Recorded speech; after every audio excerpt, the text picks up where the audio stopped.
மாணவர்கள் அனைவருக்கும் இனிய இந்நேர வணக்கம். இன்னும் ஒரு காணொலியில் மாணவர்களை சந்திப்பதில் மிகுந்த மகிழ்ச்சி அடைகிறோம். இன்றைய நாளில் நாங்கள் 2024 இடம்பெற்ற உயர்தர கணக்கெடு வினாப்பத்திரத்தில் வினா இலக்கம் 16 தொடங்கி 30 வரைக்குமான வினாக்களை கலந்துரையாட இருக்கிறோம்.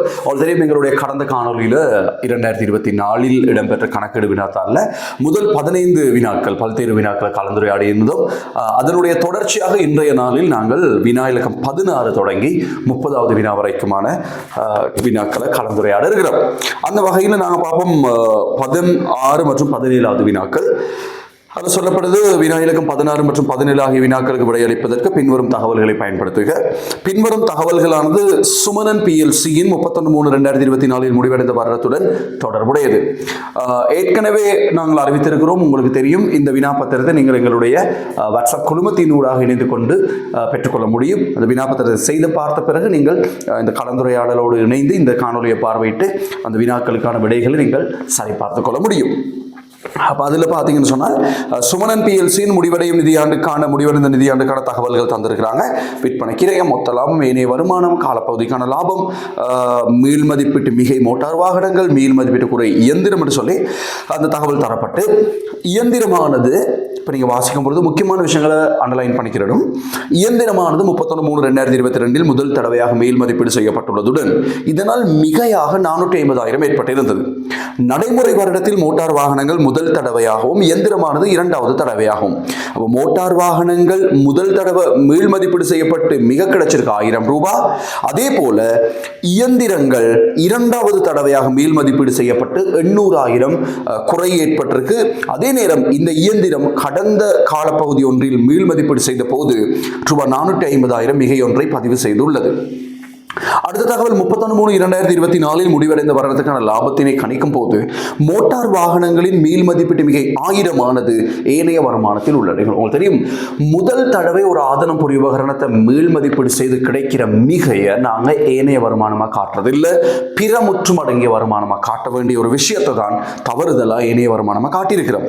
இயந்திரத்தின் மீள் மதிப்பீடு குறை 800,000 ஆனது இயந்திரத்தின் முன்னைய மீள் மதிப்பீட்டினை கருத்தில் கொள்ளாது நடைமுறை வருடத்தின் லாப கணிப்பீட்டு போது முற்றாக கழிக்கப்பட்டுள்ளது. அவங்க என்ன சொல்ல வராங்க சொன்னால், இந்த வருடம் நாங்கள் இயந்திரத்தை மீள் மதிப்பீடு செய்கிறோம், குறை 800,000. ஆனால் நிதியாண்டு தொடங்கும் பொழுது மீள் மதிப்பீட்டு ஒதுக்கம் 450,000 இருக்கு.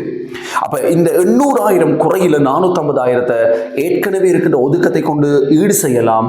ஆனால் நிறுவனம் அதை செய்ய தவறிட்டாங்க. 800,000 வருமான கூற்றுல ஏனைய செலவா காட்டியிருக்கிறாங்க. வினா இலக்கம் 16 31/3/2024 முடிவடைந்த வருடத்துக்கான சரியான லாபம் மற்றும் ஏனைய முற்றுமடங்கிய வருமானம் எவ்வளவு என்பது வினா. அப்போ நாங்கள் இந்த செய்கைகளை செய்து பார்ப்போம். பிள்ளைகள், முதலாவது காலப்பகுதிக்கான லாபம். இப்போ இந்த செய்கைகளை நான் விரிவான அடிப்படையில் உங்களுக்கு விளங்கப்படுத்துகிறேன்.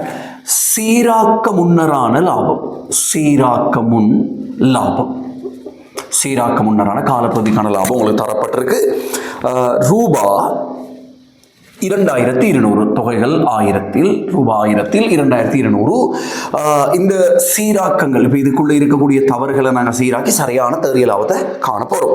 அப்போ அதில் சொல்லப்பட்ட முதலாவது விஷயம் என்னன்னு சொன்னால், மோட்டார் வாகனங்களை மேல் மதிப்பீடு செய்கிறோம், 1000 ரூபாய் மிக கிடைச்சிருக்கு, அதை பிற வருமானமாக காட்டியிருக்கிறோம். ஆனால் பிழை, முதல் தடவை மிக கிடைச்சா நாங்கள் ஒதுக்கமாக, அதாவது பிறமுற்று மடங்கிய வருமானமாக காட்டணும். எனவே அந்த தவறு திருத்துவம் அவங்களுக்கு தெரியும். இப்போ முதலாவது வலுவ திருத்துற பதிவு, பிற வருமானமாக காட்டப்பட்டதை நாங்கள் இல்லாமல் செய்து பிற முற்றுமடங்கிய வருமானமாக காட்டணும்.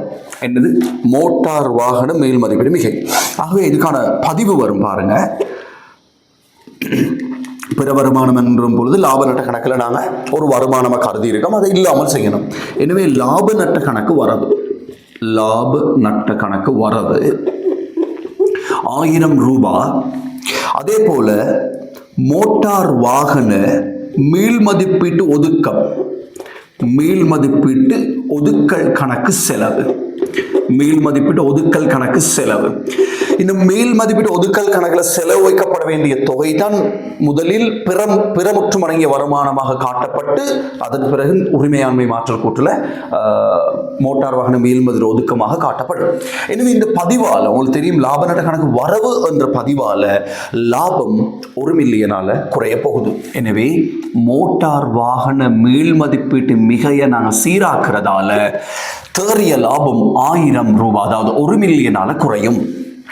அதே நேரம் அடுத்த தவறு, இயந்திரங்களை மேல் மதிப்பீடு செய்யற 800,000 குறை.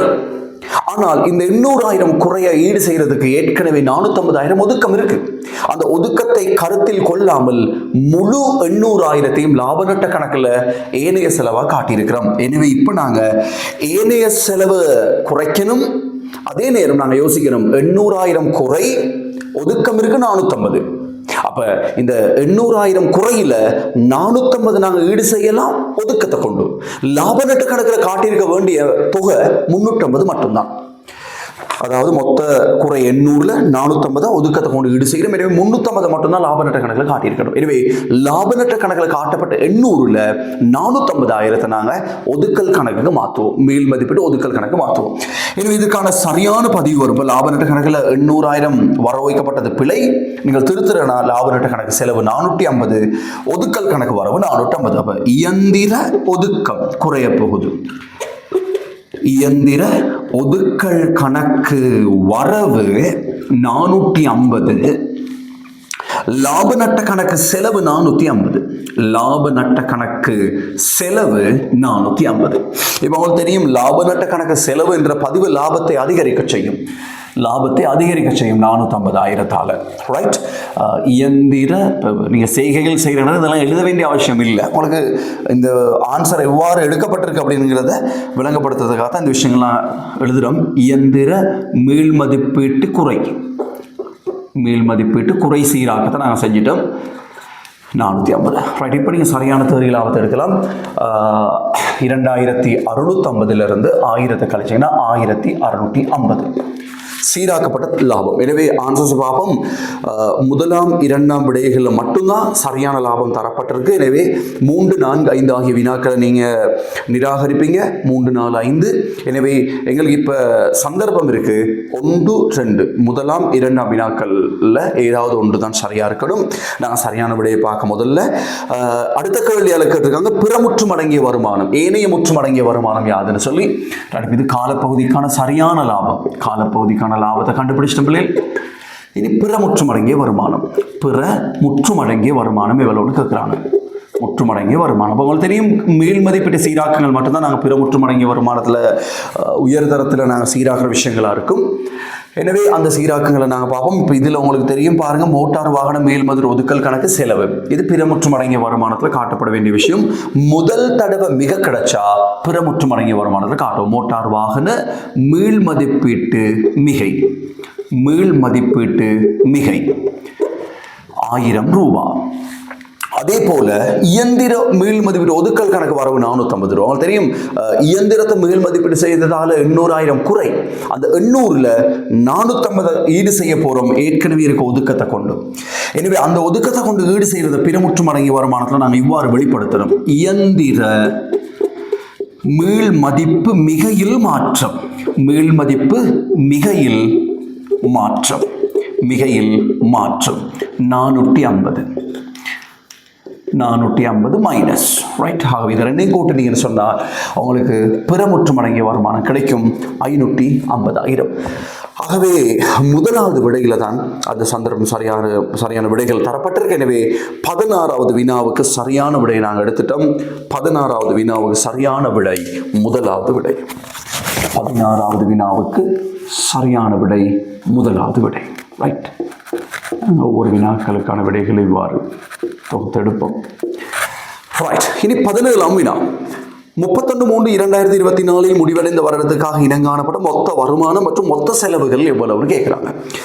பிள்ளைகள் உங்களுக்கு தெரியும், மொத்த வருமானம் மொத்த செலவு என்று வகைப்படுத்துகிற நேரம் நாங்கள் மொத்த வருமானமாக கருதுகிற விஷயங்கள் என்னென்ன, ரைட், மொத்த வருமானமாக கருதப்பட்ட விஷயங்கள் என்னென்ன, மொத்த செலவுகளாக கருதப்படுகின்ற விஷயங்கள் என்னென்னங்கிறத பார்ப்போம். மொத்த செலவுகள் குறிப்பாக உங்களுக்கு தெரியும் பிள்ளைகள், மொத்த வருமானத்துக்குள்ள வரக்கூடிய பிரதான விஷயம் ஒன்று விற்பனை வருமானம், ஒன்று விற்பனை வருமானம், இரண்டாவது பிற வருமானங்கள், பிற வருமானங்கள், ரைட், பெற்ற கழிவு, ரைட், பெற்ற முதலீட்டு வருமானம் போன்ற பிற வருமானங்கள். அதே போல மொத்த மீள் மதிப்பீட்டு மீள் மதிப்பீட்டு மிகைகள். இதுதான் மொத்த வருமானத்தின் கூறுகள். மொத்த செலவுன்னு வரும் பொழுது விற்பனை கிரயம், ரைட், விற்பனை கிரயம், அதே போல செயற்பாட்டு செலவுகள், ஏனைய செயற்பாட்டு செலவுகள், நாங்கள் செயற்பாட்டு செலவுகள் எழுதுவோம், செயற்பாட்டு செலவுகள். அதே போல ஏனைய செலவுகள் இருந்தால் அதை நாங்கள் எழுதலாம், நாங்கள் ஏனைய செலவுகள் எழுதுவோம், ஏனைய செலவுகள். அதே போல மொத்த மீள் மதிப்பீட்டு குறைகள், மொத்த மீள் மதிப்பீட்டு குறைகள், மொத்த மீள் மதிப்பு குறைகள். இதை நீங்கள் கூட்டும் பொழுது உங்களுக்கு மொத்த செலவுகளை கண்டுபிடிக்க முடியும். அப்போ இந்த தந்திருக்க தரவுகளோடு நாங்கள் இந்த ஒவ்வொரு விஷயத்தையும் இனங்காண போகிறோம். ரைட், முதலாவது பாருங்கள், நாங்கள் பார்ப்போம் தந்திருக்க தரவுகள். விற்பனைக்கிறையும் 6500 நேரடியாக தரப்பட்டிருக்கு, அதில் எந்த விதமான தவறுகளும் இல்லை. 6500. மொத்த லாபம் 3500, பிற வருமானம் 1600. பிள்ளைகள், பிற வருமானம் 1600 என்பது ஏற்கனவே ஒரு 1000 தவறுதலாக உள்ளடக்கப்பட்டிருந்தது தானே.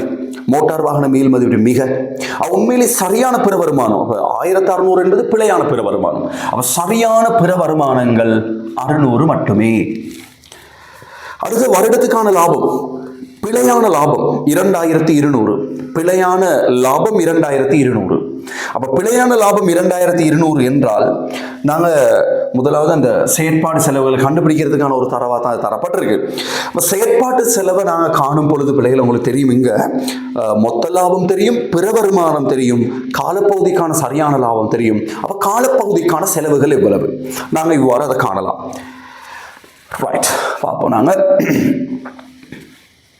மொத்த லாபம், மொத்த லாபம், ரைட், மொத்த லாபம் உங்களுக்கு தரப்பட்டிருக்கு 3500. பிற வருமானம், பிற வருமானம், பிற வருமானம் சரியான பிற வருமானம் 600,000. ரைட், இப்போ உங்களுக்கு இதில் கழிக்க வேண்டிய விஷயங்கள் எதுவுமே இல்லை. 4100. இந்த 4100 செலவுகளை கழிச்சிங்கன்னு சொன்னால் காலப்பகுதிக்கான லாபம். இங்கே எங்களுக்கு காலப்பகுதிக்கான லாபம் தெரியும், செலவுகள் எவ்வளவு என்று தெரியாது. அப்போ செலவுகளை நீங்கள் காணலாம் இந்த இடத்துல. இங்கிருந்து நீங்கள் சரியான லாபத்தை கழிப்பீங்க. காலப்பகுதிக்கான லாபத்தை கழிச்சிங்கன்னு சொன்னால் உங்களுக்கு தெரியும், இந்த தொகையிலிருந்து செலவை கழிச்சா லாபம், இந்த தொகையிலிருந்து லாபத்தை கழிச்சா செலவுகள் வரும். எனவே காலப்பகுதிக்கான லாபம் 1650. நீங்கள் கழிச்சிங்கன்னு சொன்னால் உங்களுக்கு செலவுகளை காணலாம். ரைட், இங்கே 50 4 2 2450 செலவுகள். ரைட், 2450 செலவுகள். பிள்ளைகள், இப்போ இந்த 2450 நீங்கள் இந்த இடத்துல செலவுகளை காட்டும் பொழுது மீள் மதிப்பீட்டு குறை, மொத்த மீள் மதிப்பீட்டு குறை இருக்கு தானே, அதனும் புரியும். அதாவது அங்கே இயந்திரத்தை மீள் மதிப்பீடு செய்ததால் ஏற்பட்ட மொத்த குறை 800,000. இந்த மொத்த குறை 800ல் 350 லாப நட்ட கணக்கில் காட்டப்பட்டிருக்கு. அந்த 350 உள்ளடக்கினது தான் செலவுகள் 2450. இங்கே நாங்கள் மொத்த மீள் மதிப்பீட்டு குறை 800 வெளிப்படுத்தி இருக்கிறதால இங்கே அந்த லாப நட்ட கணக்கில் காட்டப்பட்ட 350 கழிச்சு நாங்கள் செலவுகள் எழுப்பமாக இருந்தால் என்ன வரும் பிள்ளைகள்? 2100. அதாவது இயந்திர மீள் மதிப்பீட்டு குறை லாப நட்ட கணக்கில் காட்டப்பட்ட தொகை நீங்களான செலவு 2100. எனவே 2100. ஏனைய செலவுகள் இங்கே இல்லை. இவ்வளவுதான் செலவுகள். ரைட், இதை நீங்கள் கூட்டி செலவுகள் எடுக்கலாம். அதே போல் நாங்கள் பார்ப்போம் வருமானங்கள். விற்பனை வருமானம் உங்களுக்கு தரப்படலை, ஆனால் மொத்த லாபமும் தெரியும், விற்பனை கிரயமும் தெரியும். விற்பனையிலிருந்து விற்பனை கிரயத்தை கழிச்சா தான் மொத்த லாபம். எனவே விற்பனை கிரயத்தோட மொத்த லாபத்தை கூட்டினா விற்பனையை கண்டுபிடிக்கலாம். விற்பனை கிரயம் தந்திருக்காங்க 6500, மொத்த லாபம் 3500. இரண்டையும் கூட்டிங்கன்னா விற்பனை வருமானம் 10,000 ரூபாய். 10,000 ரூபாய். அதே போல மொத்த மீள் மதிப்பீட்டு மிகை. இந்த வருஷத்துல மோட்டார் வாகனங்களை முதல் தடவை மீள் மதிப்பீடு செய்ததால எங்களுக்கு 1000 ரூபாய் மிகை கிடைச்சிருக்கு. எனவே இது 3 தான் வருமானத்துக்குள்ள வரும். 11,600 ரூபாய் மொத்த வருமானம். நான் செலவுகள் எடுத்துக்கொள்வோமாக இருந்தால் ரைட் 9,400. செலவுகள் 9,400. அதே போல வருமானம் 11,600. பார்த்தீங்கன்னு சொன்னால் 3வது விடையில இந்த விஷயம் தரப்பட்டிருக்கு. 11,600 வருமானம், 9400 செலவீனம். இந்த இடத்துல நீங்க செலவை 2450 போட்டு இருந்தீங்கன்னு சொன்னால் இங்க மொத்த மீள் மதிப்பீட்டு குறைய நீங்க காட்டாம மீள் மதிப்பீட்டு ஒதுக்கத்தை கொண்டு ஈடு செய்த 450 மட்டும்தான் நீங்க காட்டணும். அதை விட இலகுவான விஷயம் தான் மொத்த மீள் மதிப்பீட்டு மிகை இங்க காட்டிட்டு லாப நட்ட கணக்கில் காட்டப்பட்ட செலவுகள்ல மீள் மதிப்பீட்டு குறை நீங்களான செலவுங்கன்னு போட்டு நீங்க ஆன்சர் எடுக்கலாம். எனவே வினா இலக்கம் 17க்கு சரியான விடை மூன்றாவது விடை. ஓகே, அப்ப நாங்கள் அடுத்ததாக வினா இலக்கம் 18க்கு வருவோம். வினா இலக்கம் 18க்கு வருவோம். ரைட், 18வது வினா சதுசிகன் பிஎல்சி சம்பந்தமான ஒரு வினா. சதுசிகன் பிஎல்சி சம்பந்தமான ஒரு வினா கேட்கப்பட்டிருக்கு. 31/3/2024 முடிவடையும் வருடத்தில் பின்வரும் கொடுக்கல் வாங்கல்கள் இடம்பெற்றுள்ளன. சில கொடுக்கல் வாங்கல்கள் உங்களுக்கு தரப்பட்டிருக்கு. அந்த கொடுக்கல் வாங்கல்களை பார்ப்போம். முதலாவது 2 மில்லியனுக்கு இயந்திரம் ஒன்று காசு கொள்ளணும் செய்யப்பட்டது. 3600 அதாவது 3.6 மில்லியன் கொண்டு செல் மீதி தொகையுடைய அலுவலக உபகரணம் ஒன்று 600,000 ஆதாயத்தில் காசுக்கு விற்கப்பட்டிருக்கு. மோட்டார் வாகனம் ஒன்றின் சொத்து பாவனை உரிமை 5 வருடங்களுக்கு குத்தகை உடன்படிக்கையின் கீழ் பெற்றுக் கொள்ளப்பட்டிருக்கு. அது காசு பாய்ச்சல் உருவாக்காது. இச்சொத்து பாவனை உரிமையின் கிரயம் 4500. இக்கிரயமானது 1000 ஆரம்ப கொடுப்பனவை உள்ளடங்கி உள்ளது. அதாவது டவுன் பேமெண்ட் நாங்கள் செலுத்தியிருக்கோம், 1000 ரூபாய் காசு வெளிப்பாய்ச்சல் ஏற்படுத்தும். கேள்வி கேட்டிருக்காங்க LKS 7க்கு அமைய 31/3/2024 முடிவடையும் வருடத்துக்கான முதலீட்டு நடவடிக்கைகளான தேறிய காசு பாய்ச்சல். தந்திருக்கிற 3 விஷயமுமே முதலீட்டு நடவடிக்கையோடு சம்பந்தப்பட்ட விஷயங்கள். ரைட், நாங்கள் பார்ப்போம். அதில் முதலாவது விஷயம் இயந்திரம் கொள்வனவு. இப்போ இயந்திரம் கொள்வனவு செய்தால் ரைட், இயந்திரம் கொள்வனவு செய்தால் அவங்களுக்கு தெரியும் பிள்ளைகள் காசு வெளிப்பாய்ச்சல். அப்ப 2000 காசு வெளிப்பாய்ச்சல். அடுத்து சொல்லப்படுது 3600 கொண்டு செல் மீதியுடைய அலுவலக உபகரணத்தை 600 ஆதாயத்தில் விற்பனை செய்யறோம். 3600 கொண்டு செல் தொகையுடைய ஆதனம் புரிய விற்பனை செஞ்சதால 600 ஆதாயம் என்றால் நாங்கள் விற்பனை செஞ்சிருக்கிறோம் 4200. உங்களுக்கு தெரியும் விற்பனை செய்த விலைக்கும் புத்தக மீதிக்கும் இடையிலான வேறுபாடு தான் ஆதாயம். இது 3600 புத்தக பெறுமதியானது விற்பனை செஞ்சதால் 600 ரூபாய் ஆதாயம் என்றால் நாங்கள் 4200 ரூபாய்க்கு விற்பனை செய்திருக்கிறோம்.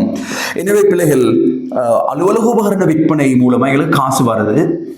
அலுவலக உபகரண விற்பனை ரைட், விற்பனை எங்களுக்கு காசு உட்பாய்ச்சல் இடம்பெற்றிருக்கும் 4200 காசு உட்பாய்ச்சல்.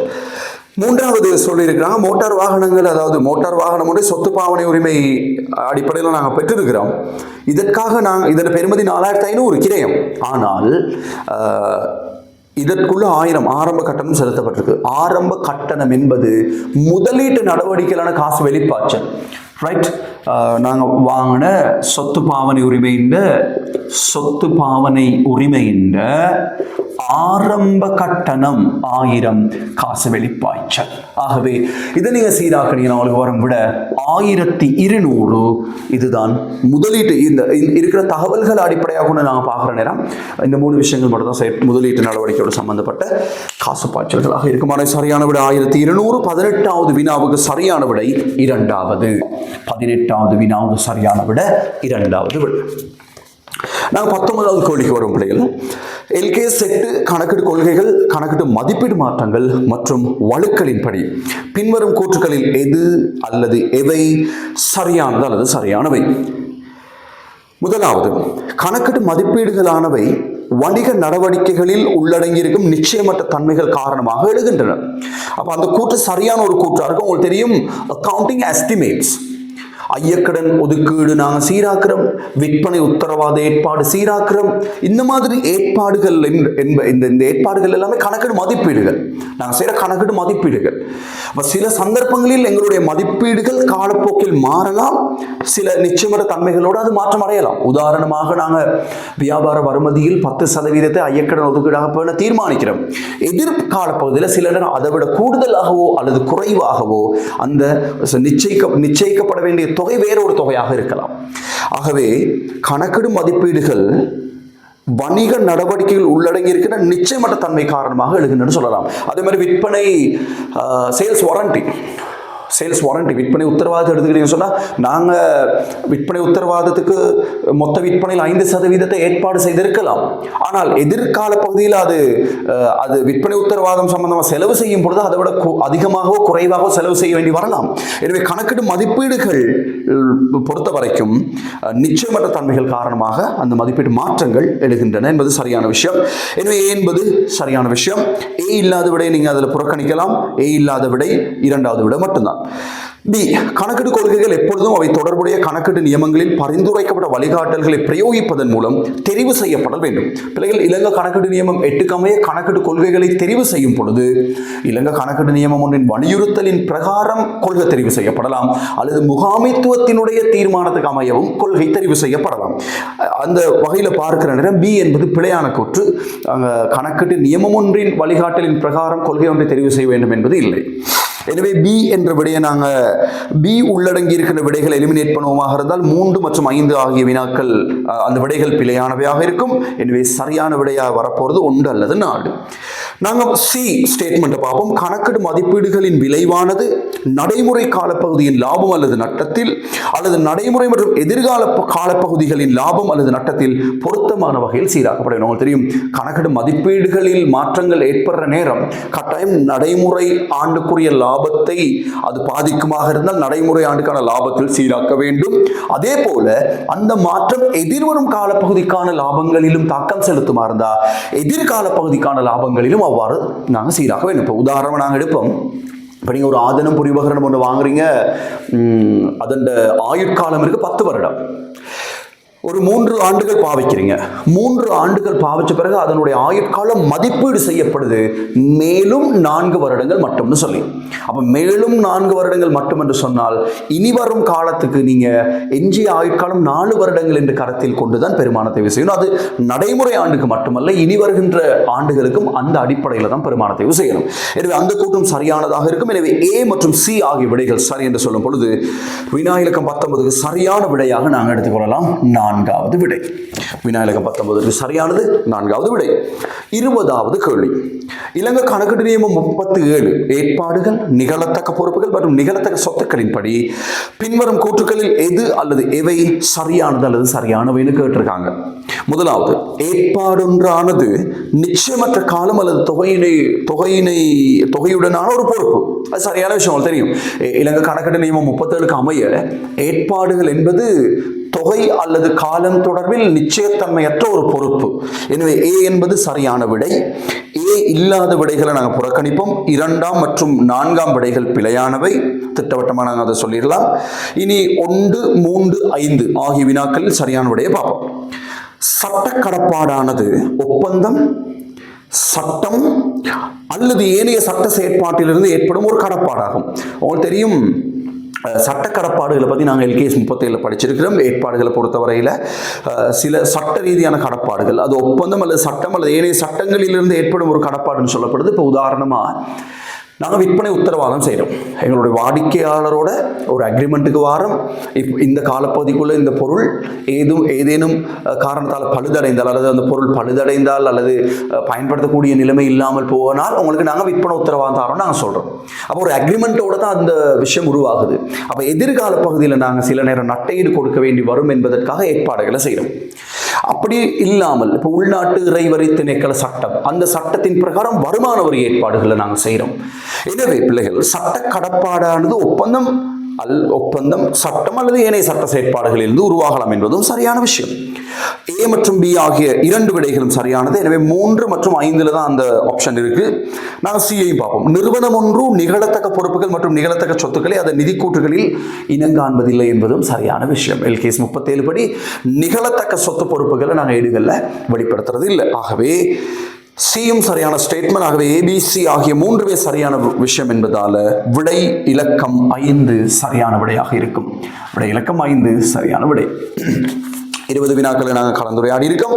வினா இலக்கம் 21க்கு வருவோம். இலங்கை கணக்கீட்டு நியமம் 16 SLFRS 16க்கு அமைய குத்தகைகள் அதோடு சம்பந்தப்பட்ட வினா. அந்த கூற்றுக்களில் சரியானது அல்லது சரியானவை எதுன்னு கேட்குறாங்க. ஏ, குத்தகையின் ஆரம்ப திகதியில் குத்தகை கொள்வனவாளன் சொத்து பாவனை உரிமையை அதன் நியாய பெறுமதியில் அளவீடு செய்தல் வேண்டும் என்பது பிழை. காரணம் என்னன்னு சொன்னால், நாங்கள் அதாவது சொத்து பாவனை உரிமையின் ஆரம்ப இனங்காணல் எப்பவுமே கிரயத்தில் இடம்பெற வேண்டும் என்று சொல்லி எல்கேஎஸ் 16 வலியுறுத்தது. எல்கேஎஸ் 16 படி நாங்கள் SLFRS 16க்கு அமைய வாங்குற ஆதனம் பொறி உபகரணங்கள் சம்பந்தமா ஆரம்ப அளவீடு கிரயத்தில் இருக்கணும். எனவே A என்பது பிழையான விடை. எங்கெல்லாம் A இருக்கோ அந்த விடைகளை நீங்க எலிமினேட் பண்ணுங்க. 1, 3, 5 அது மூன்று இடத்துலையும் A இருக்கு. ஆகவே 2 அல்லது 4 தான் சரியான விடையா இருக்கணும். நாங்க இரண்டாவது ஸ்டேட்மெண்ட்டை பார்ப்போம். குத்தகையின் ஆரம்ப திகதியில் குத்தகை கொள்வனவாளன் குத்தகை பொறுப்பை அத்திகதியில் செலுத்தப்படாத குத்தகை கொடுப்பனவுகளின் நிகழ்கால பெறுமதியில் அளவீடு செய்ய வேண்டும். தெரியும், ஆரம்ப குத்தகை பொறுப்பை பொறுத்தவரையில் அதை நாங்கள் அளவீடு செய்வது எவ்வாறு? எதிர்கால குத்தகை கொடுப்பனவுகளின் நிகழ்கால பெறுமதி, இன்றைய பெறுமதிக்கு நாங்கள் கன்வெர்ட் பண்ணுவோம். அதாவது எதிர்காலத்தில் நாங்கள் செலுத்த போற குத்தகை கொடுப்பனவுகளின் இன்றைய பெறுமதியை அடிப்படையாக கொண்டுதான் குத்தகையின் ஆரம்ப கடப்பாட்டை நாங்கள் இனங்காணணும். எனவே B என்பது சரியான விடையாக இருக்கும். 2, 4 B இருக்கு. C, குத்தகையின் உள்ளார்ந்த வட்டி வீதத்தை உடனடியாக தீர்மானிக்க முடியுமாயின் அதனை பயன்படுத்தி குத்தகை கொடுப்பனவுகளின் நிகழ்கால பெறுமதி. உங்களுக்கு தெரியும், நிகழ்காலத்தில் குத்தகைக்கான உட்கடையான வட்டி தெரிந்தால் எதிர்காலத்தில் நாங்கள் செலுத்த போற குத்தகை கொடுப்பனவுகளின் இன்றைய பெருமானத்தை எடுக்கலாம். அந்த முதலீட்டு தீர்மானங்கிற பாடத்தில் நீங்கள் எதிர்கால காசு பாய்ச்சல்களின் இன்றைய பெறுமதியை காண்ற மாதிரி குத்தகை சம்பந்தமாகவும் குத்தகை வருடாந்த தவணை கட்டணங்களை இந்த உள்ளார்ந்த வட்டி வீதம் தரப்படும் பொழுது கழிவுக்காரணியின் அடிப்படையில் நீங்கள் நிகழ்கால பெறுமதியை காண முடியும். அப்போ அதுவும் சரியான ஸ்டேட்மெண்ட் என்பதால் B, C ஆகிய இரண்டும் வரக்கூடிய விடை இலக்கம் 4 சரியானதாக இருக்கும். 4வது விடை. 21க்கு 4வது விடை. வினா இலக்கம் 22. இப்போ கட்டாயம் நீங்கள் இந்த வினாக்களை நாங்கள் இப்போ நான் சொல்கிற நேரம் நீங்கள் கேட்டுக்கிறத விட இந்த வினா பத்திரத்தை நீங்கள் தரவிறக்கம் செய்து பிரிண்ட் அவுட் எடுத்து நீங்கள் செய்து பார்த்து இந்த கலந்துரையாடலில் ஈடுபடுவீங்களா, கலந்துரையாடலோட இணைந்து கொள்வீங்களா இருந்தால் உங்களுக்கு கட்டாயம் பிரயோசனமாக இருக்கும். இல்லைன்னா சும்மா நீங்கள் பார்த்துக்கிட்டு இருந்தீங்கன்னு சொன்னால் இந்த விஷயங்களை எந்த அளவு உங்களால் உள்வாங்கிக்கிற முடியுங்கிறதுல ஒரு சந்தேகம் இருக்குது. வினா இலக்கம் 22. கயந்தினி PLCயின் 1/4/2023 உள்ளவாறான சில மீதிகள் தரப்பட்டுள்ளது. கூறப்பட்ட மூலதனம் ஒவ்வொன்றும் 100 ரூபாவில் வழங்கப்பட்ட சாதாரண பங்குகள் 75 மில்லியன், மேலும் 5 மில்லியன். அதே போல நிறுத்தி வைத்த வருவாய்கள் 3.5 மில்லியன். செலுத்த வேண்டிய பங்கு லாபம், கடந்த நிதியாண்டு சம்பந்தமாக செலுத்த வேண்டிய பங்கு லாபம் என்ற ஒரு பொறுப்பு 600,000. 1/4/2023 கம்பெனியானது இத்தினத்தில் உள்ள ஒவ்வொரு சாதாரண பங்குகளுக்கும் ஒரு பங்கு என்ற வார பங்கொன்று 120 ரூபாவில் வழங்கி நிறுத்தி வைத்த வருவாயை மூலதனமாக்கியது. கம்பெனியின் 31/3/2024 முடிவடையும் வருடத்துக்கான லாபம் 1400. 31/3/2024 முடிவடைந்த வருடத்தில் கம்பெனியானது 1/4/2023 உள்ளவாறு கொடுக்க வேண்டிய பங்கு லாபத்தையும் மற்றும் 500 இடைக்கால பங்கு லாபத்தையும் செலுத்தியது. நிறுத்தி வைத்த வருவாய்கள் மட்டுமே கம்பெனியால் பராமரிக்கப்பட ஒரே ஒரு ஒதுக்கமாக இருக்கின்றது. கம்பெனியில் 31/3/2024 உள்ளவாறான நிறுத்தி வைத்த வருவாய். பிள்ளைகளை பதிலேசான கேள்வி. அவங்களுக்கு தெரியும், ஆரம்ப நிறுத்தி வைத்த வருவாய் தரப்பட்டிருக்கு. ஆரம்ப நிறுத்தி வைத்த வருவாய் தரப்பட்டிருக்கு 3500. ரைட். அதோட சில நிதியாண்டு காலத்தில் இதில் செய்ய வேண்டிய சீராக்கங்கள் தந்து இறுதியாக கேட்டிருக்கிறாங்க வருஷ கடைசியில் நிறுத்தி வைத்த வருவாய் எவ்வளோன்னு சொல்லி. அப்போ நாங்கள் ஒவ்வொரு சீராக்கத்தையும் இதுக்குள்ளே செஞ்சு பார்ப்போம். முதலாவது சொல்கிறாங்க, ஆரம்பத்தில் கம்பெனியில் காணப்பட்ட 5 சாதாரண பங்குகளுக்கு ஒரு பங்கு என்ற அடிப்படையில் பங்கொன்று 120 ரூபா விலையில் நிறுத்தி வைத்த வருமானம் மூலதனமாக்கப்பட்டது. பிள்ளைகள், ஆரம்பத்தில் எங்கிட்ட 7.5 மில்லியன் பெறுமதியான பங்குகள் காணப்படுது. பெறுமதியான பங்குகள். அதில் வழங்கப்பட்ட பங்கு ஒன்று 100 ரூபா படி. 100 ரூபா படி தான் இந்த பங்குகள் வழங்கப்பட்டிருக்குன்னு சொன்னால் எத்தனை பங்குகள் இருக்குது எங்ககிட்ட? 75,000 பங்குகள் எங்கிட்ட இருக்குது. இந்த 75,000 பங்குகளுக்கு 5 பங்குக்கு 1 என்ற அடிப்படையில் நிறுத்தி வைத்த வருவாயை மூலதனமாக்க போகிறோம் என்று சொன்னால் 15,000 பங்குகளை நாங்கள் நிறுத்தி வைத்த வருவாயை கொண்டு மூலதனமாக்க போகிறோம். பங்கொன்று 120 ரூபா பெறுமதியில். பங்கொன்று 120 ரூபா பெறுமதியில். அப்போ நீங்கள் பார்க்கலாமுங்க, 18 லட்சம், அதாவது 1.8 மில்லியன். ஆல் தெரியும் பிள்ளைகள், நிறுத்தி வைத்த வருவாயை மூலதனமாக்கினால் நிறுத்தி வைத்த வருவாய் குறையும். நிறுத்தி வைத்த வருவாய் கணக்கு வரவு கூடப்பட்ட மூலதன கணக்கு செலவு. நிறுத்தி வைத்த வருவாய் மூலதனமாக்கப்பட்டது. மூலதனமாக்கியது 1800. எனவே அந்த அமௌண்ட்டால் நிறுத்தி வைத்த வருவாய் குறையும். அடுத்ததாக சொல்லப்பட்டிருக்கு காலப்பகுதிக்கான லாபம் 1400. உங்களுக்கு தெரியும் காலப்பகுதிக்கான லாபத்தின் அளவினால் காலப்பகுதிக்கான லாபத்தின் அளவினால் நிறுத்தி வைத்த வருவாய் கூடும் 1400 கூடும். அதே போல 31/3/2024 முடிவடைந்த வருடத்தில் கம்பெனியானது 1/4/2023 உள்ளவாறு கொடுக்க வேண்டிய பங்குலாவது ஆரம்பத்தில் வாரம் கொடுக்க வேண்டிய பங்குலாவும் 600 இருக்கு. அதோட இந்த நிதியாண்டுல 500 இடைக்கால பங்குலாவும் செலுத்தப்பட்டும் இருக்கு. பிள்ளைகள் கொடுக்க வேண்டிய பங்குலாபம் என்பது அதுக்கான ரெட்ட பதிவு. கொடுக்க வேண்டிய பங்குலாபம் பொறுப்பு தானே, ஏற்கனவே பொறுப்பாக வெளிப்படுத்தப்பட்டிருக்கிற கொடுக்க வேண்டிய பங்குலாபம் இப்ப காசா செலுத்தப்பட்டா செலுத்த வேண்டிய பங்குலாபம் அல்லது செலுத்த வேண்டிய பங்குலாப கணக்கு வரவு காசு கணக்கு செலவு அது நிறுத்தி வைத்த வருவாயில சீராக்க வேண்டிய அவசியம் இல்லை, அது ஒரு பொறுப்பு. அதே போல இடைக்கால பங்குலாபம் நிதியாண்டுக்குரியது. நிதியாண்டுக்கான இடைக்கால பங்குலாபம் காசா செலுத்தப்படும் பொழுது நிறுத்தி வைத்த வருவாய் கணக்கு வரவு காசு கணக்கு செலவு. எனவே இடைக்கால பங்குலாபம் மாத்திரமே சீராக்க வேண்டிய ஒரு விஷயம்.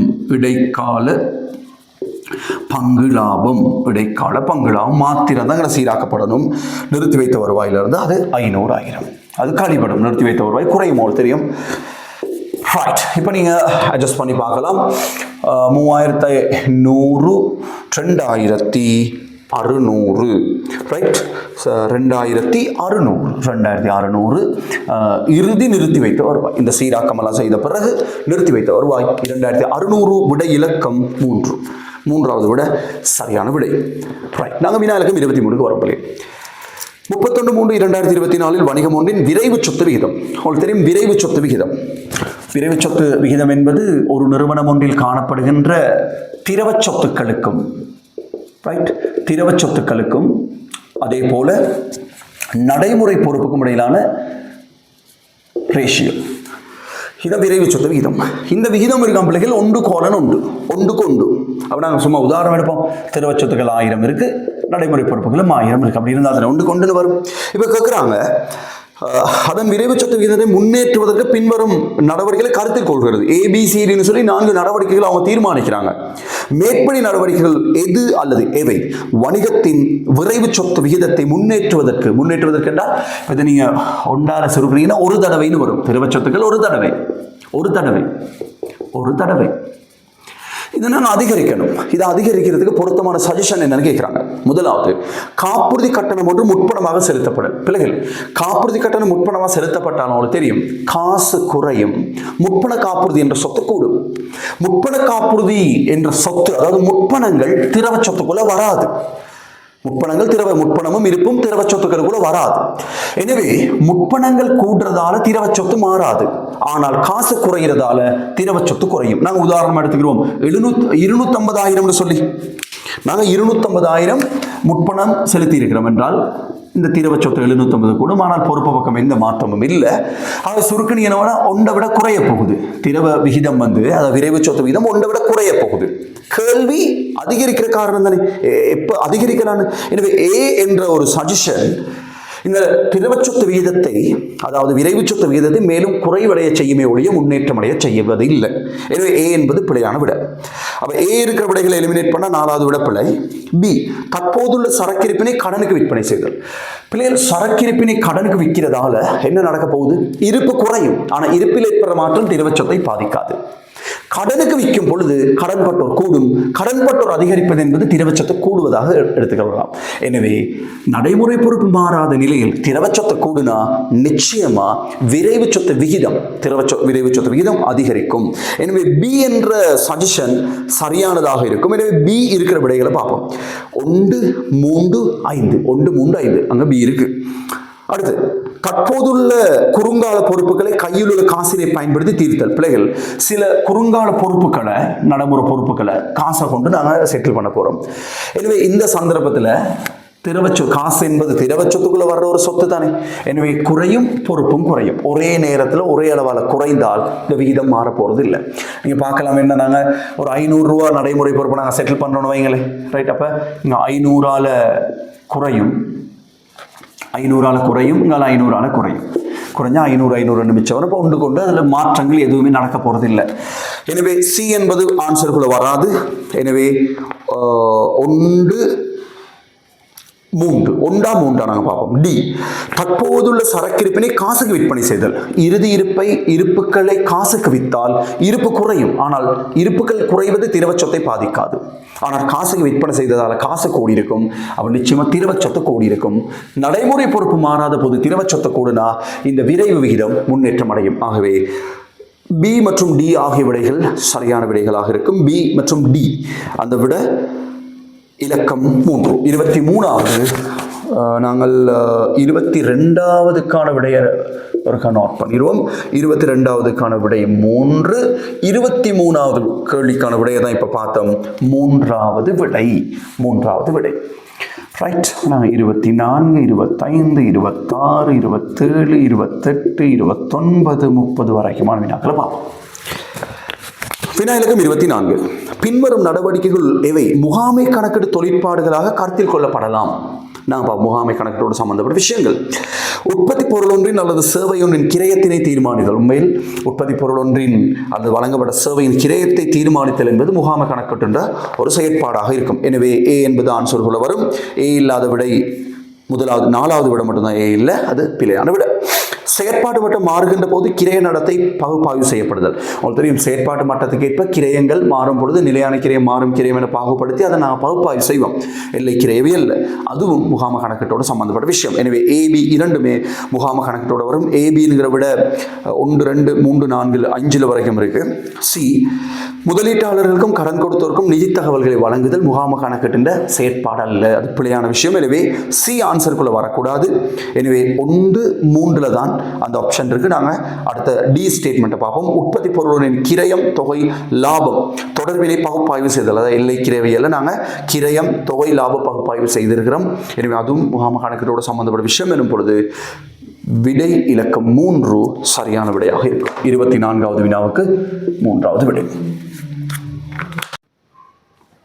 அடுத்ததாக வினா இலக்கம் 25க்கு வருவோம்.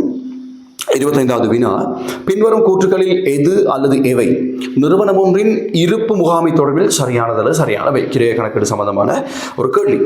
ஸ்டேட்மெண்ட் ஏ, இருப்பு உருப்படியொன்றின் சிக்கன கட்டளை தொகையானது அதன் வருடாந்த கட்டளை கிரயம் மற்றும் வருடாந்த இருப்பு வைத்தல் கிரயங்களின் கூட்டுத்தொகையானது மிக குறைவாக இருக்கும் போதுள்ள மறுகட்டளை தொகையாகும். அதாவது மறுகட்டளை தொகை என்பது உங்களுக்கு தெரியும், ஒரு தடவையில் கொள்ளணும் செய்ய வேண்டிய அளவு.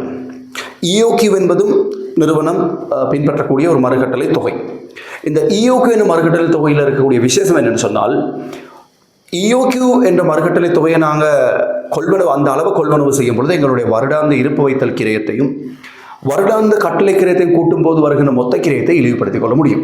எனவே அந்த கூற்று சரியானதாக இருக்கும். எனவே ஸ்டேட்மெண்ட் ஏ சரி. ஏ ஸ்டேட்மெண்ட் இல்லாத 2 விடைகள் இருக்கு, 1 மற்றும் 4. அந்த 2 விடைகளை நாங்கள் எலிமினேட் பண்ணுவோம். 2, 3, 5 சரியான விடையை தெரிவு செய்ய போறோம். ஸ்டேட்மெண்ட் பி, இருப்பு உருப்படியொன்றின் மறுகட்டளை மட்டமானது ஆகக்கூடிய பாவனையை ஆகக்கூடிய விநியோக காலத்தினால் பெருக்குவதன் மூலம் கணிப்பிடப்படும். உங்களுக்கு தெரியும், மறுகட்டளை மட்டத்தை கணிப்பிடுவதற்கான சமன்பாடு ஆகக்கூடிய பாவனை, அதாவது ஆகக்கூடிய பயன்பாடு தர ஆகக்கூடிய விநியோக காலம். எனவே அதுவும் சரியான விடையாக இருக்கும். எனவே ஏபி என்ற 2 விடைகள் வருகின்ற ஆன்சர் 2, 5. 50க்கு 50 எங்களுக்கு சரி வர்றதுக்கான வாய்ப்பு இருக்கு. நாங்கள் சியை பார்ப்போம். இருப்பு உருப்படியொன்றினை அளவீடு செய்வதற்கு குறிப்பிட்ட அடையாளம் காணும் முறை பயன்படுத்த முடியாது இருக்கும் பொழுது கிரய சூத்திரங்கள் பயன்படுத்தப்படும். உங்களுக்கு தெரியும், இலங்கை கணக்கு நியமம் 2 தடவை நாங்கள் படிச்சிருக்கிறோம். இருப்புகளை அளவீடு செய்யறதுக்கு, இருப்புகளின் பெறுமதி அளவீடு செய்யறதுக்கு குறித்து கூறப்பட்ட முறை இல்லாத சந்தர்ப்பத்தில் இருப்புகளை கிரயத்தில் அளவீடு செய்யறதுக்கு FIFO மற்றும் WAC ஆகிய 2 கிரய கணிப்பீடு முறைகளை நாங்கள் பயன்படுத்துவோம். எனவே அந்த கூற்றும் சரியான கூற்றாக இருக்கும். எனவே ABC ஆகிய 3 கூற்றுகளும் சரி. அந்த வகையில் 25வது வினாவுக்கு சரியான விடையாக 5வது விடை இருக்கும். 5வது விடை. வினா இலக்கம் 25 பார்த்துட்டோம். வினா இலக்கம் 26, பின்வரும் தகவல்கள் 31/3/2024 முடிவடையும் மாதத்துக்கான கம்பெனி ஒன்றின் சம்பள பட்டியலிருந்து பெறப்பட்ட தகவல். முடிவடைந்த மாதத்துக்கான தகவல்கள்.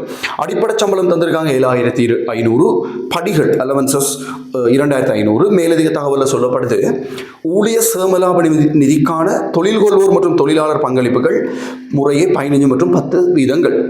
ஊழியர் நம்பிக்கை நிதி, அதாவது ETF தொழில் கொள்வோர் 3% பங்களிப்பு செய்ய வேண்டும்.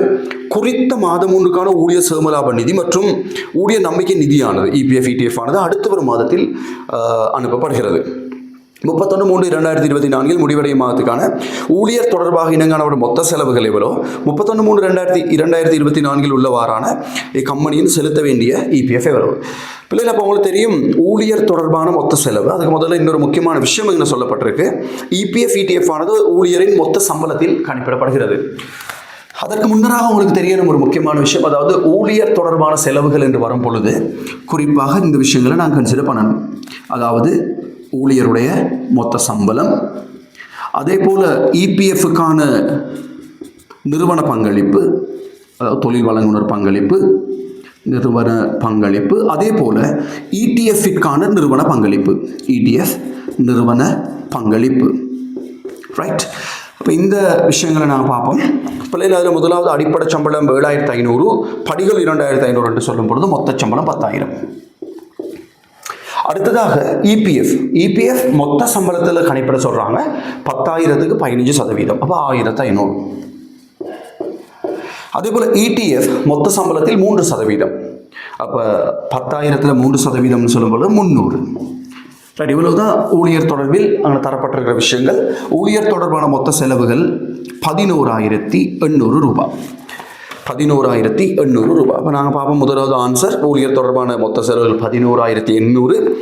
4 மற்றும் 5, 4 மற்றும் 5 ஆகிய ஆன்சரில் தான் அது இருக்குது. அப்போ அது 2ல் பொருத்தமானபடியை நாங்கள் தெரிவு செய்யணும்.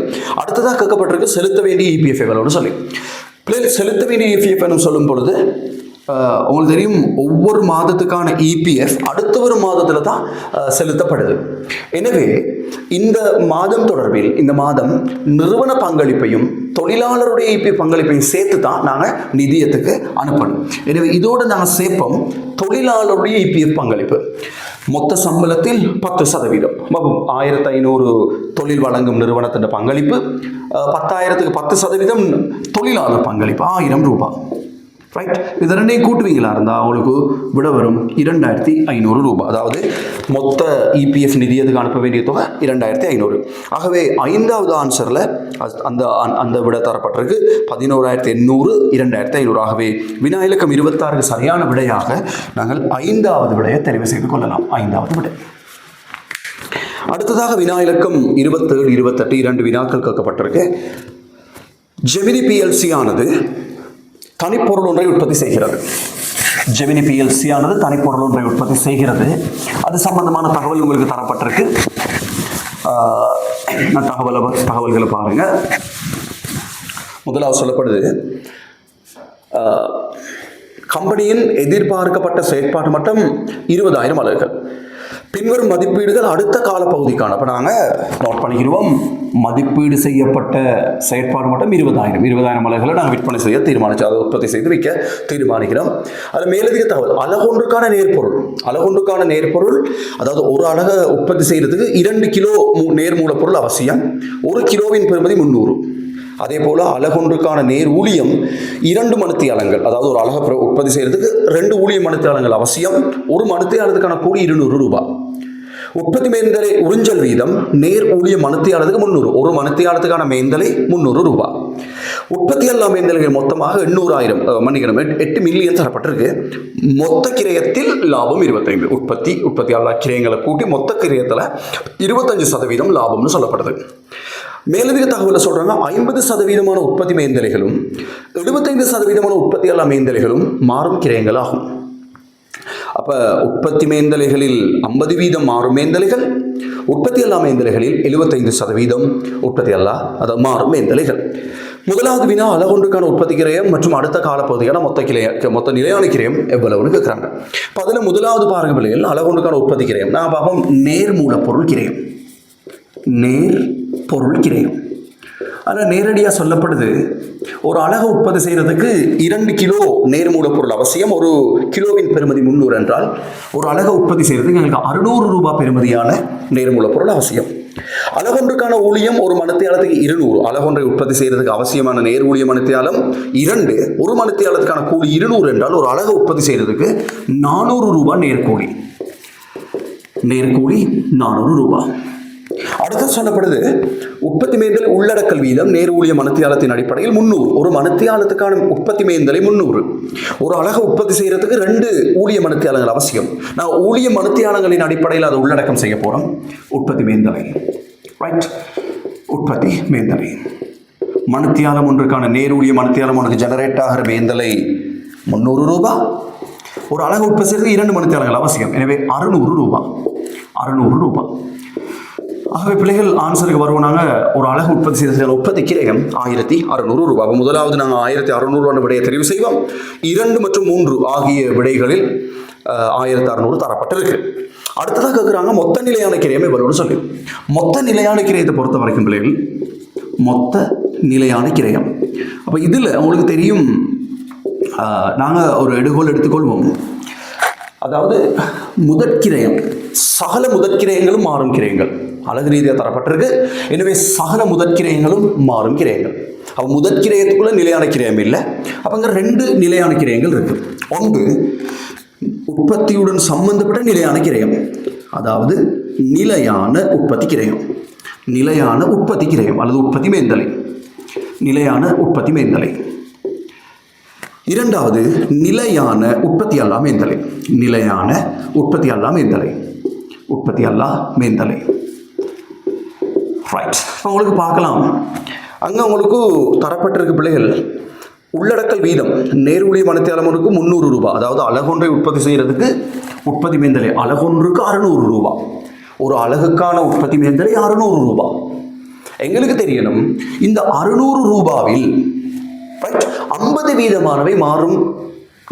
மாறும் மேந்தலைகள். அப்போ மிகுதி 50 நிலையான மேந்தலை. அப்போ உங்களுக்கு தெரியும் எங்க நிலையான உற்பத்தி மேந்தலை பொறுத்த வரைக்கும் பிள்ளைகள், ரைட்? இதில் சொல்லப்படுது 600 ரூபாய் உற்பத்தி மேந்தலை, அதில் 50% நிலையான மேந்தலை, அதாவது 300 ரூபாய். 20,000 அலகுகளுக்கான மேந்தலை இப்போ நீங்கள் கண்டுபிடிக்கணும். நாங்கள் பாதியில் செஞ்சுருக்கோம் 20,000 அலகுகள் தானே. அப்போ நாங்கள் அந்த அடிப்படையில் பார்ப்போம். 300 அலகுகளுக்கு, அதாவது 20,000 அலகுகளுக்கு 300 ரூபாய் படி 6000 ரூபாய், அதாவது 6 மில்லியன்.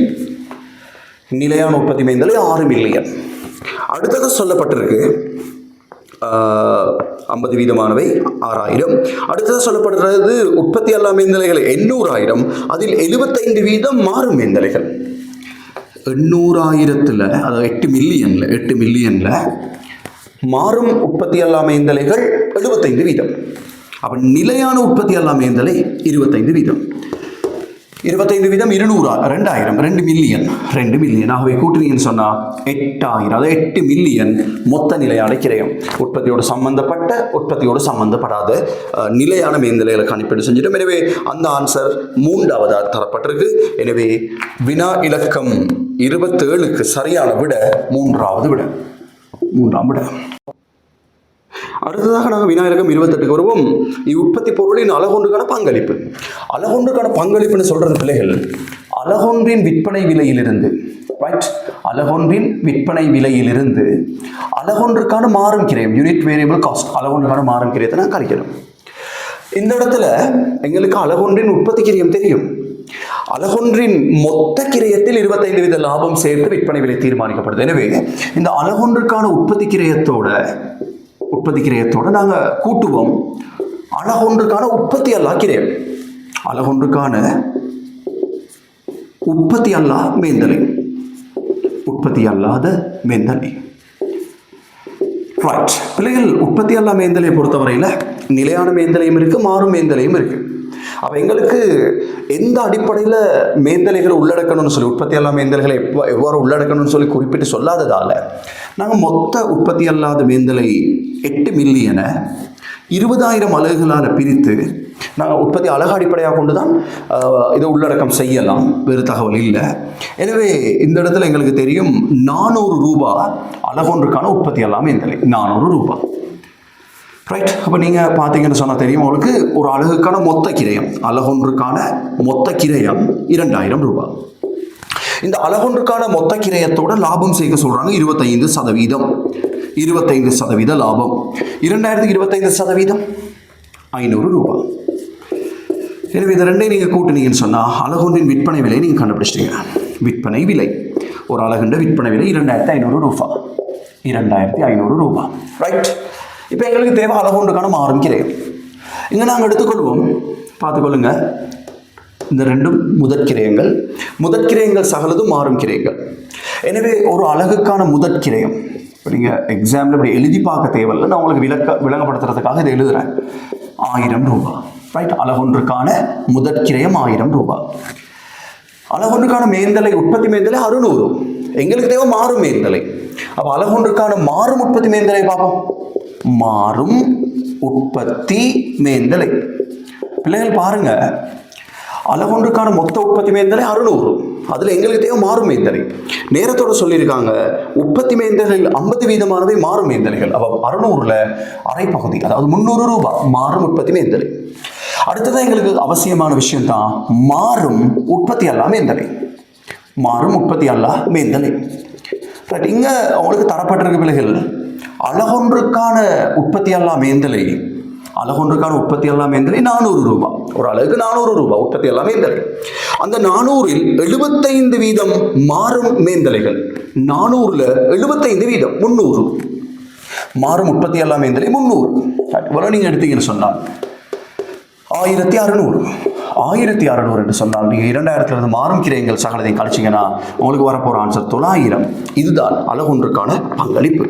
எனவே மூன்றாவது விடை 900 இருக்கிறது. எனவே சரியான விடை வினாயிலக்கம் 28க்கு மூன்றாவது விடை.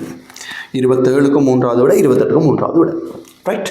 ஓகே. இன்னும் 2 வினாக்கள் நான் கலந்துரையாட வேண்டியிருக்கு. அந்த 2 வினாக்களை நாங்கள் பார்ப்போம்.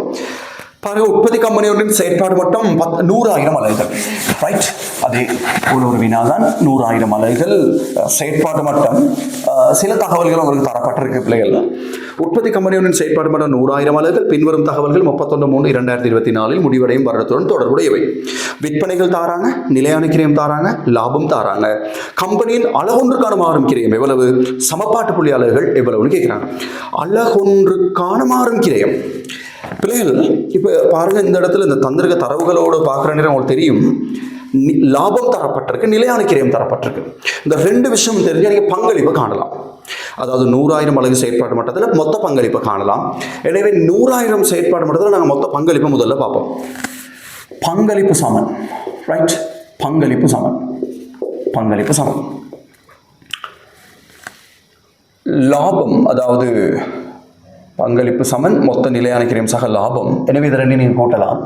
3000 நிலையான கிரயம், லாபம் 2000. ஆகவே 5 மில்லியன். பங்களிப்பு 5 million.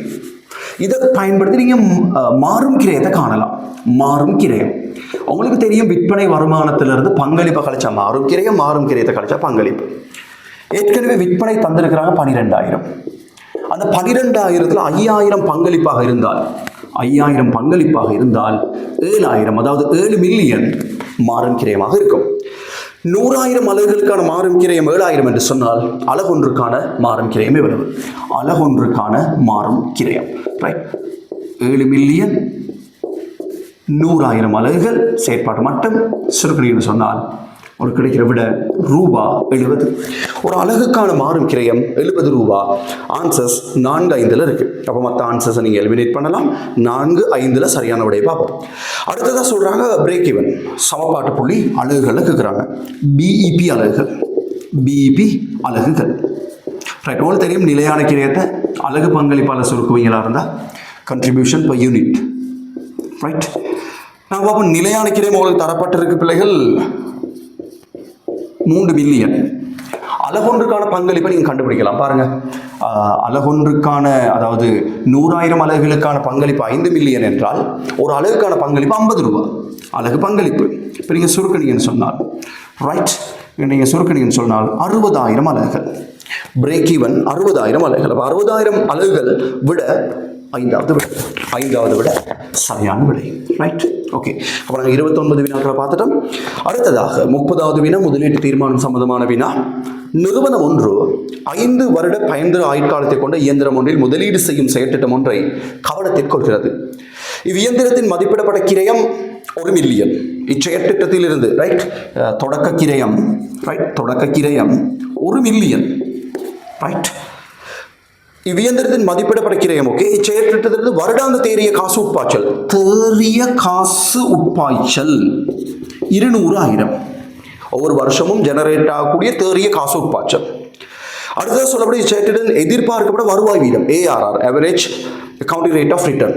Accounting rate of return, அது கணக்கிட்டு திரும்பல் வீதம் 10%.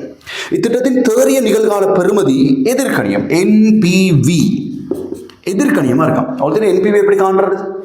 NPV காண்றது எதிர்கால தேறிய காசு உட்பாய்ச்சல்கள் நிகழ்கால பெறுமதி. எதிர்கால காசு உட்பாய்ச்சல்கள் தேறிய காசு உட்பாய்ச்சல் நிகழ்கால பெறுமதியிலிருந்து, அதாவது பிரசன்ட் வேல்யூலேருந்து நாங்கள் இனிஷியல் இன்வெஸ்ட்மெண்ட் ஆரம்ப முதலீட்டை கழிக்கிறோம். அப்போ இந்த விட வந்து மைனஸில் வருதான். அடுத்து சொல்கிறாங்க, பின்வரும் கூற்றுக்களில் எது அல்லது எவை சரியானவை? A. இச்செயற்றின் மொத்த எதிர்கால தேறிய காசு உட்பாய்ச்சல்களின் நிகழ்கால பெறுமதி ஆரம்ப முதலீட்டை விட குறைவாக உள்ளது. பிள்ளைகள் அதாவது என்ன சொல்ல வராங்க என்னன்னு சொன்னால், அதாவது எதிர்கால காசு உட்பாய்ச்சல்களின் பெருமானம் ஆரம்ப முதலீடு உங்களுக்கு தெரியுமா 1000, ரைட்? இதை விட தேறிய காசு உட்பாய்ச்சல் குறைவா இருக்கான். சரிதானே? இது குறைவா இருந்தாதான் வரப்போரை விட மைனஸ்ல வரும். ஆகவே அந்த கூற்று சரி. எனவே A என்பது சரியான ஆன்சராக இருக்கும். A என்ற ஆன்சர் இருக்கிற விடைகள் பாருங்க, 4ஐ தவிர சகல விடைகளையும் A இருக்கிறதால நாங்க 4வது விடையை எலிமினேட் பண்ணுவோம். B. இச்செயற்றத்தின் வருடாந்த தேறிய காசு உட்பாய்ச்சல் 2,50,000 அதிகரித்தால் திரும்ப பெறும் காலம் 4 வருடங்கள். அதாவது பேபேக் பீரியட் சம்பந்தமா சொல்றாங்க. உங்களுக்கு தெரியும், இனிஷியல் இன்வெஸ்ட்மெண்ட் 1000, ஆரம்ப முதலீடு 1000, வருடாந்த தேறிய காசு உட்பாய்ச்சல் 250 என்றால் நாங்கள் 4 வருடங்களில் ஆரம்ப முதலீட்டை பெறலாம். இது சரியான விஷயம். அப்போ AB 2 ஆன்சரும் சரி. AB ஆன்சர் இருக்கிறது பாருங்க 2,5. அதில் நாங்கள் சரியான ஆன்சர் தெரிவு செய்வோம். இச்செயற்றத்தின் எதிர்பார்க்கப்பட்ட வருவாய் விகிதம் 10% விட உயர்வாக இருக்கும் பொழுது, அதாவது ARR 10% விட உயர்வாக இருக்கும் போது NPV நேர்கணியமாகும். அது சொல்ல முடியாதவாறு. காரணம் என்னன்னு சொன்னா, NPV-யை காண்றது காசு பாய்ச்சலின் அடிப்படையில், ARR-ஐ காண்றது சராசரி தேறிய லாபத்தை அடிப்படையாக கொண்டு. எனவே அந்த விஷயத்தை அடிப்படையாக கொண்டு NPV சம்பந்தமான ஒரு முடிவுக்கு வர முடியாது. எனவே C என்பது பிழையான விடை. ஆகவே சரியான ஆன்சர் AB ஆன்சர் இருக்கக்கூடிய விடை வந்து இரண்டாவது விடை, ரைட்? இரண்டாவது விடை சரியான விடையாக இருக்கும். எனவே மாணவர்கள், நாங்கள் 16 தொடங்கி 30 வரைக்குமான வினாக்களை கலந்துரையாடி இருக்கிறோம். எமது அடுத்த காணொலியில் நாங்கள் வினா இலக்கம் 31 50 வரைக்குமான அந்த SAQ வினாக்களை கலந்துரையாட இருக்கிறோம். எனவே தொடர்ந்து நாங்கள் இன்னும் பாஸ் பேப்பர் கொஷின்ஸ் டிஸ்கஷன் உங்களுக்கு எங்களுடைய யூடியூப் சேனல் மூலமாக தருவதற்கு தயாராக இருக்கணும், கலந்துரையாடுவதற்கு தயாராக இருக்கின்றோம். அப்போ இயன்ற அளவு நாங்கள் பகுதி 2 வினாப்பத்திரங்களையும் செய்வதற்கு முயற்சி செய்கிறோம். எனவே தொடர்ச்சியாக எங்களோடு இணைந்து கொள்ளுங்கள். இன்னும் பரீட்சைக்கு முன்னர் இன்னும் பல வினாப்பத்திரங்களை உங்களோடு நாங்கள் கலந்துரையாட இருக்கிறோம். எனவே இணைந்து கொள்ள அனைத்து மாணவர்களுக்கும் நன்றிகளை கூறி விடைபெறுகிறோம். நன்றி, வணக்கம்.